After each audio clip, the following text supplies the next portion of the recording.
lads, one rock, we don't back up. Scrum down, big chat, turn the mics up. Loose bones, we the pace up. Ruck, rule talk, never made up. Two lads, one rock, that's game on. From the grass to the pot, let's stay on. Hi, it's G from Two Lads, One Ruck. Just doing another quick episode by myself, going solo again. I'm in the Ron Martin Lounge in Oxford Rugby Club. It's where I play my rugby, or try to play my rugby. So it's just another quick episode. So I'm quite blessed to be able to come in here today and give you another episode. And just do a few more catch-ups because I believe I missed a couple of things from local rugby on the other day. So I forgot to mention Banbury Twos, who got promoted from Counties 2 West in the BBO leagues. They went undefeated in that league. They won all their games. I think they only dropped 2 points all season. So that's been quite a phenomenal season for them. And I believe it's back-to-back promotions. So it'd be interesting to see what they do next year. And when they come up to Counties 1, I think they'll fare quite well in that league. And it'll be good to go there and see what they do during the next season. And yeah, so a lot of teams, I'm guessing, now are coming towards that end of the season. So good luck to Banbury for next season. Good luck. Well done for winning their league again, and see them next year. And always good place to go. Always gets treated nice. Always respectable club. And we've had a few battles over the years with their 2s and 3s and whatnot, and always feels welcome to go there. So see you next year, boys. And tomorrow, I believe Bletchley versus Reading is going ahead. And what a nail-biting crunch this is, because this, I think, determines whether Bletchley go down or Wallingford go down. And it'll be quite a close game, quite a close affair. It's a rescheduled match because the last match, I believe, got abandoned about 3/4 of the way through. I think it was just shy of the 60-minute mark. And I think the ref pulled up with an injury of some sort and was unable to continue. So this game's being rescheduled because of the nature of the game, and the fact that Bletchley could go down, so they've literally got to play it. Be interesting. So it'll be sort of a catching the game online. I think they normally do live feeds, which is marvelous. So you can watch the game live. Go to Bletchley's page and watch the game. I believe it will be a 3:00 kickoff, maybe a 2:00. I don't know. Not 100% sure. But go well tomorrow, boys, and do what you can do. And hopefully see you next season. If not, we'll see Wallingford again next season. And a local team to us, Oxfordshire. So it'll be a tough battle.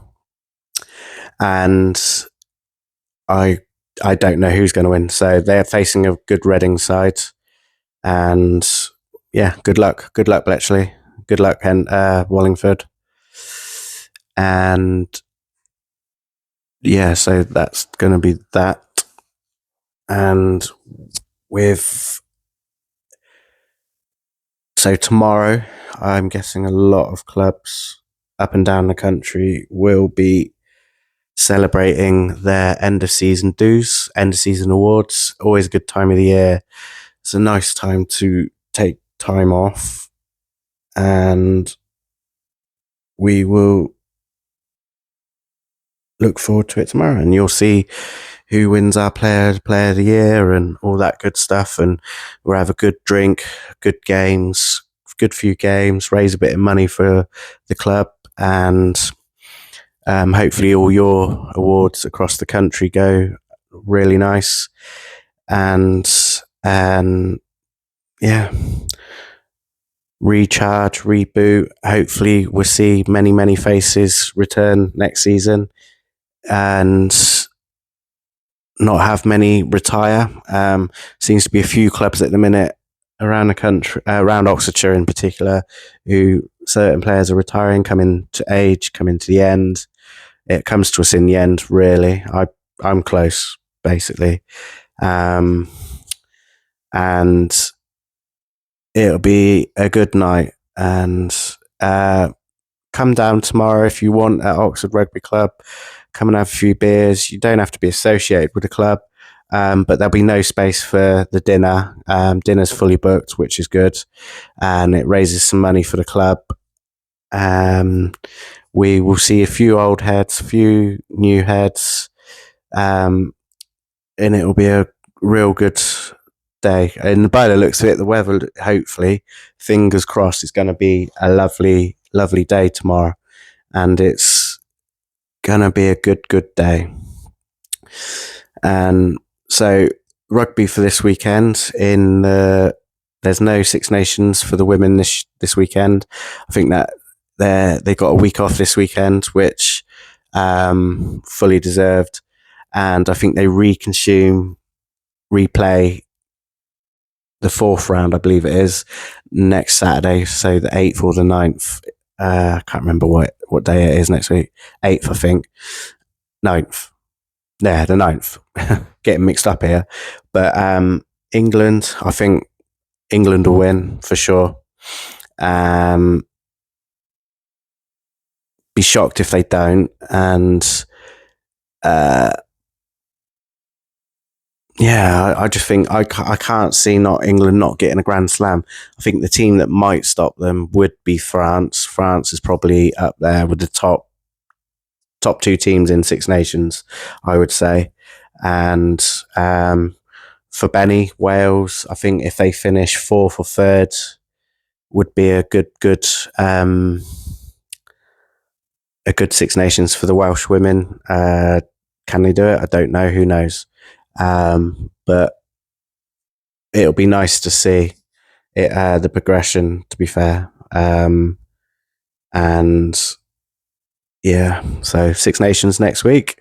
Tomorrow, I believe it's the Challenge Cup and the Challenge Cup and the what is it? The secondary one. It's basically the European Rugby, so it's like the Champions League of football. So it's the Champions Cup and the Challenge Cup. Champions Cup is like the Champions League. Challenge Cup is like the Europa League, if you're going to put it into football terms. So in the semi-finals of the Champions Cup is Toulon versus Leinster. And I think it's at Leinster. Toulon have had a cracking season, to be fair, and playing some lovely rugby. And they look like they've recruited well for next season, and they'll be the ones to watch, I think, next season, to be fair. They'll be up there, challenging the top 14, I believe. More than what they are. I reckon they'll be close to be up there for contenders of winning that top 14. How do I think it's going to fare tomorrow? My heart says Leinster, but never rule out Toulon. Just because it's at home, Leinster have got basically the Irish team, so it's like a proven international team as it like that. Like when you're playing them, it's like playing international rugby because it's 2/3 of the Irish squad, and I don't know. I'm going to go Leinster. My prediction would be Leinster by 10. I think Leinster by 10. Yeah, definitely. And then tomorrow it's the Challenge Cup semi-final part 1. So this is like the secondary like European rugby version of the Europa Cup. And tomorrow it is Ulster versus Exeter. don't know, Exeter away to Ulster, I believe. Ulster have come along quite well this season, to be fair. I'm not sure what they're doing domestically. I haven't, to be fair, I don't really follow URC because it's not, one, I can't access the channel, so I don't watch it. And two, I'm not kind of like invested in it, if you know what I mean. So after this, I'll have a quick gander on, see how they're doing in the URC. But obviously, this is different. This is knockout cut rugby, isn't it? So with that,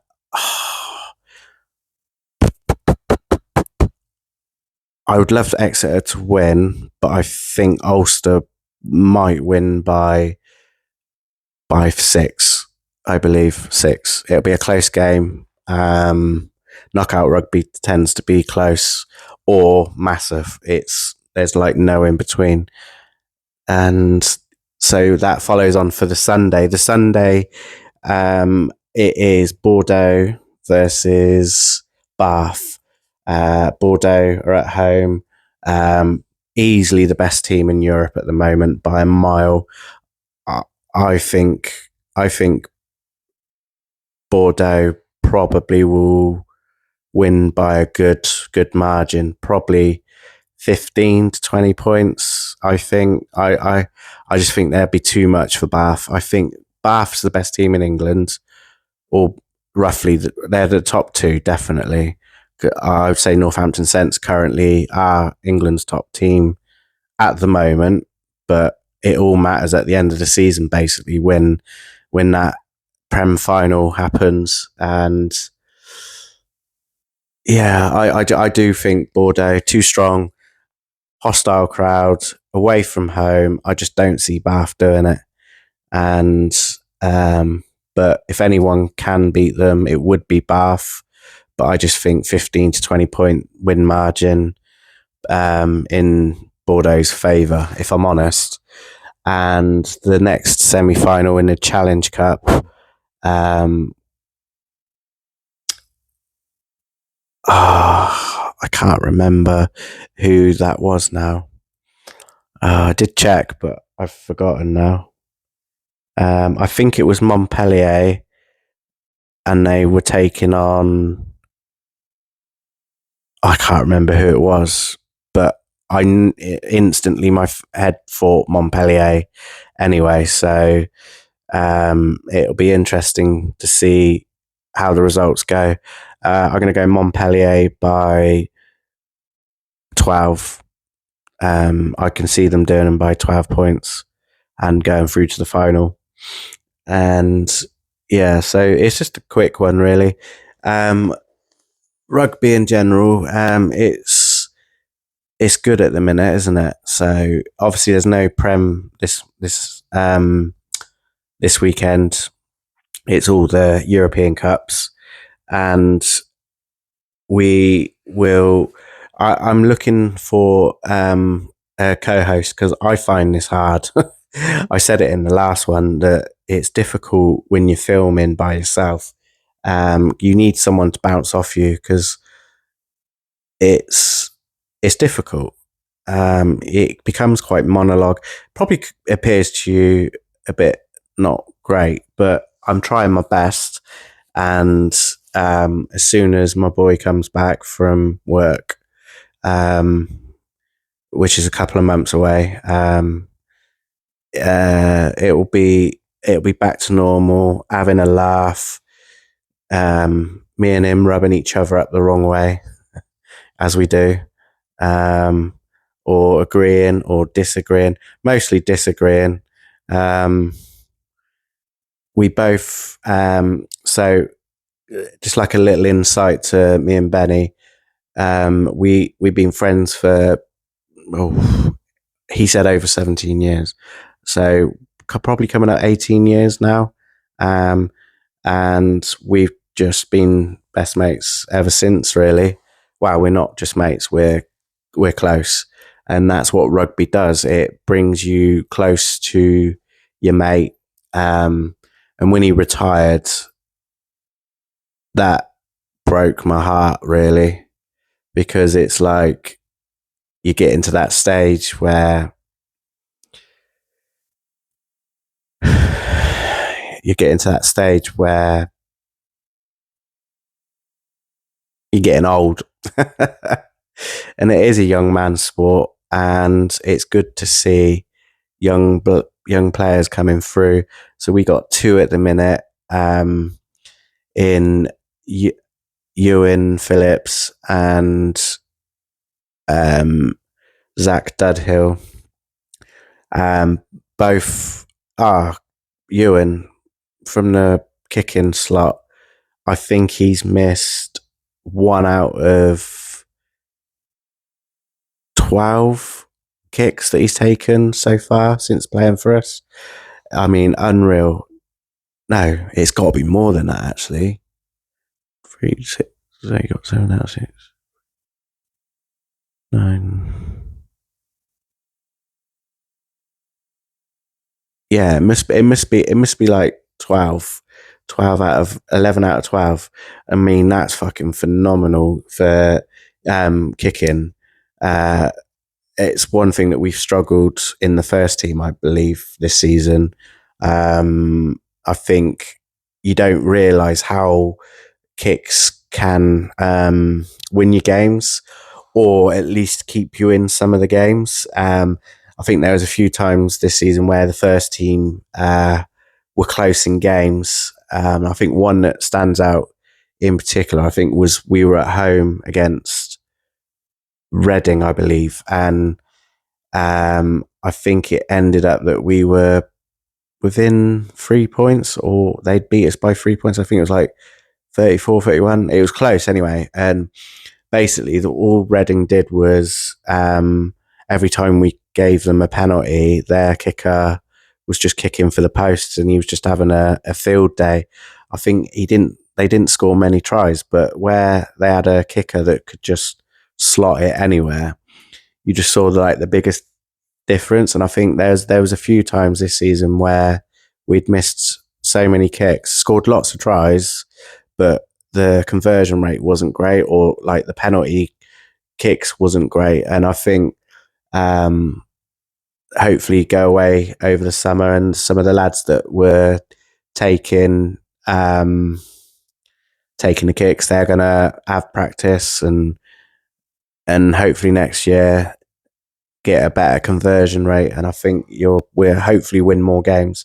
I think a review of our season, I think we aimed for 10 victories. I think we ended up with 9.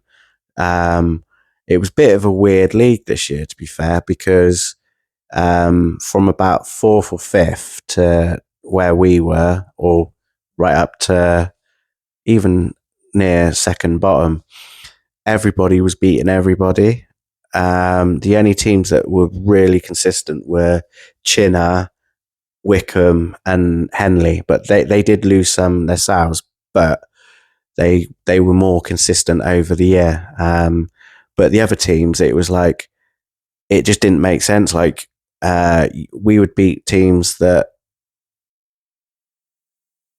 they ended up above us. Like, do you know what I mean? It was a weird league this year. Nomads, we were okay. Numbers and injuries were the biggest issues for us this year. And if any of the teams that we had to give walkovers, we're sorry, but the injury lists absolutely decimated us this year. And obviously with injuries from the ones, it meant that a lot of our twos had to go and step up into the ones as it does, and we just couldn't get the numbers this year.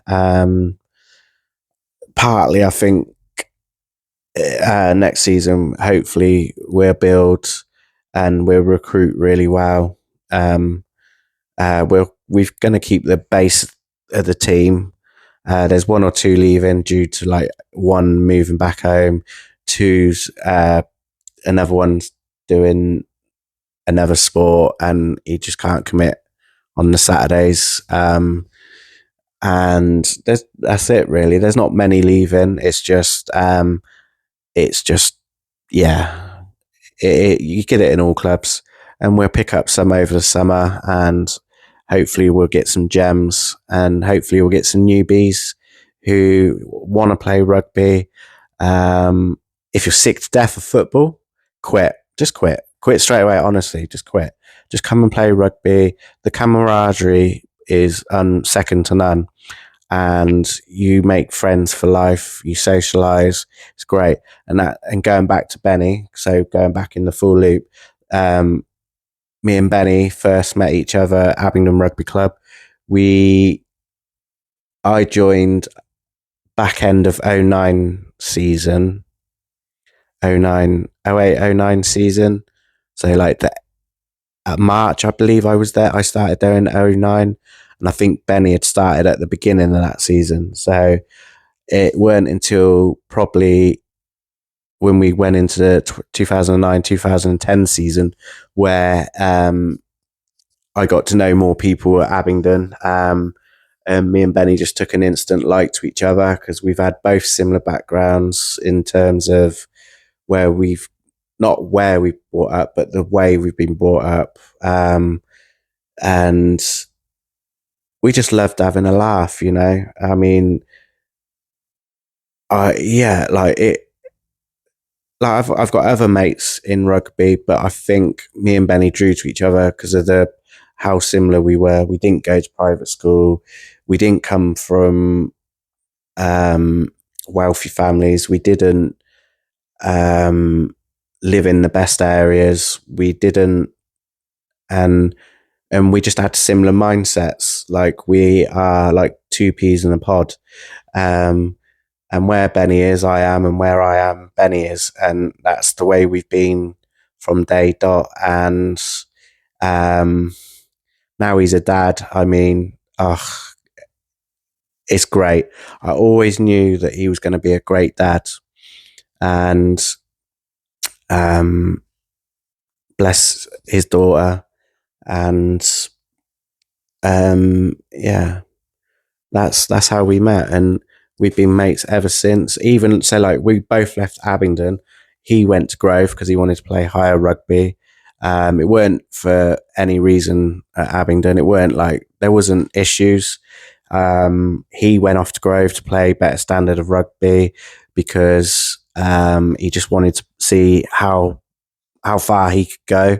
So he decided to go to Grove. I believe that it was Luke Matthews that encouraged him to go there, and he played, I think, 5 or 6 seasons there. I think he loved every minute at Grove, and like most clubs, they go through transitions where the players all tend to leave at the same time because you kind of tend to come up together at the same time. So it like Grove lost a few players. Benny was getting injured.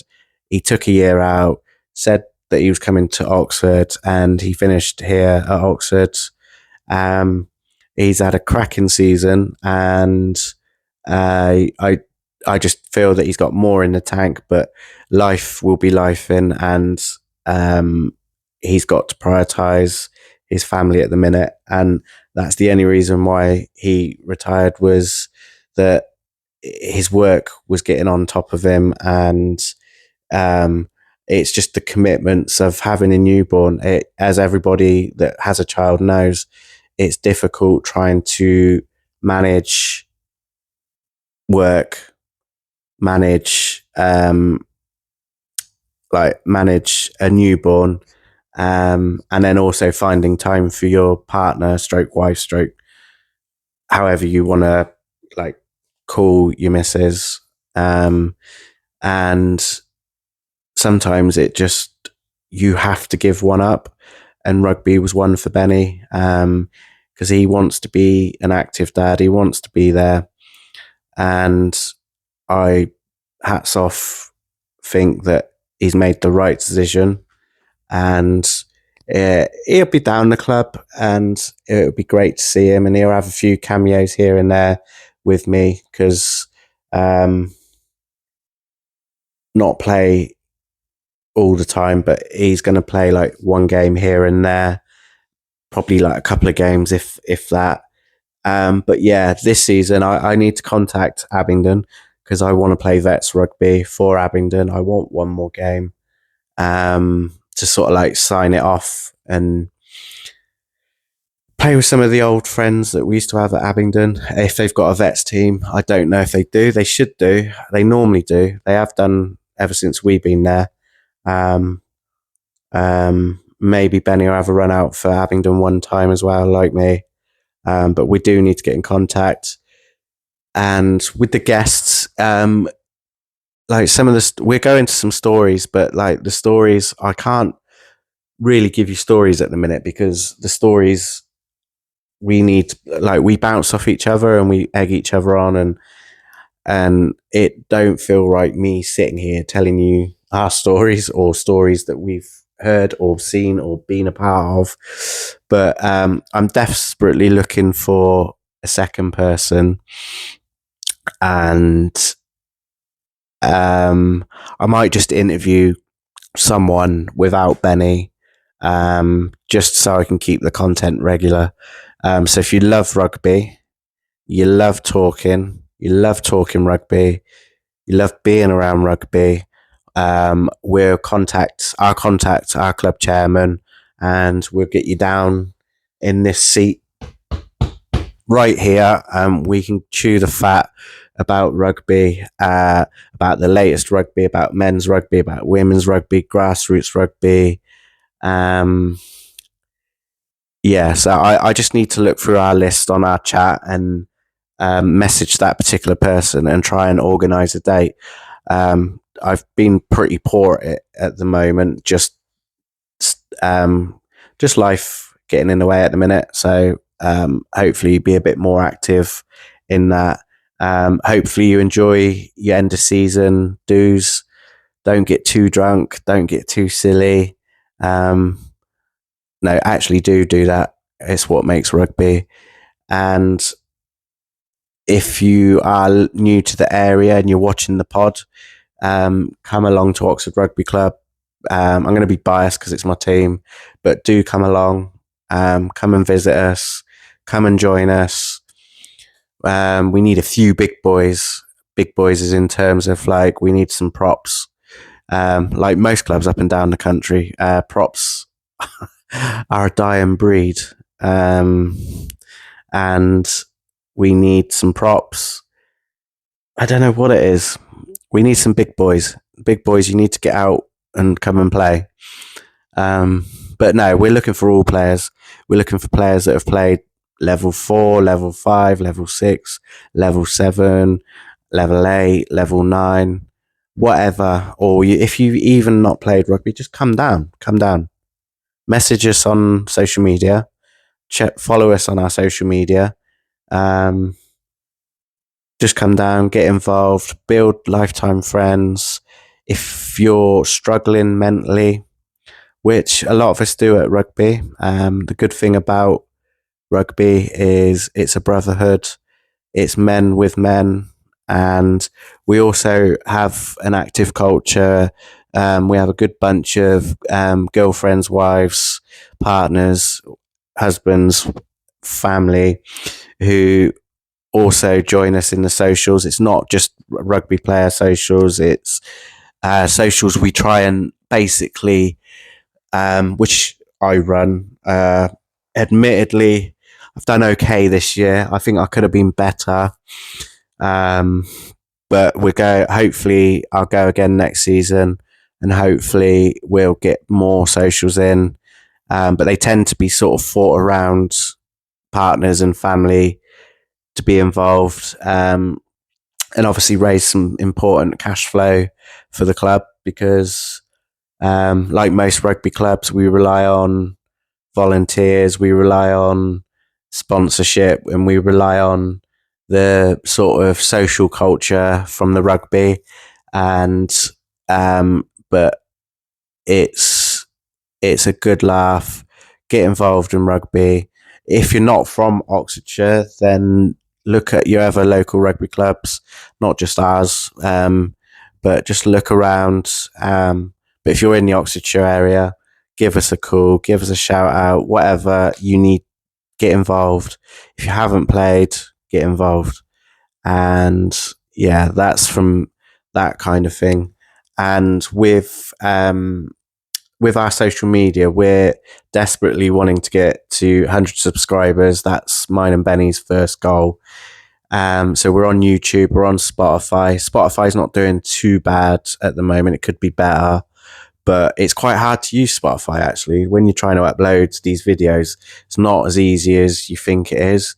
It takes a lot of work to put them on Spotify, whereas YouTube's a lot easier. But on YouTube, we're on, I think, 74 or 75 subscribers. If we could get people following us on the social medias, would be much, much, much appreciated. Like I said, I'm going to go through when I finish this and look at the list. 2 lads, 1 rock. We don't back up. Scrum down. Big cat, turn the mics up. Loose bone, we live in the pace up. Ruck, rule, talk, never made up. 2 lads, 1 rock, that's game on. From the grass to the pot, let's stay on.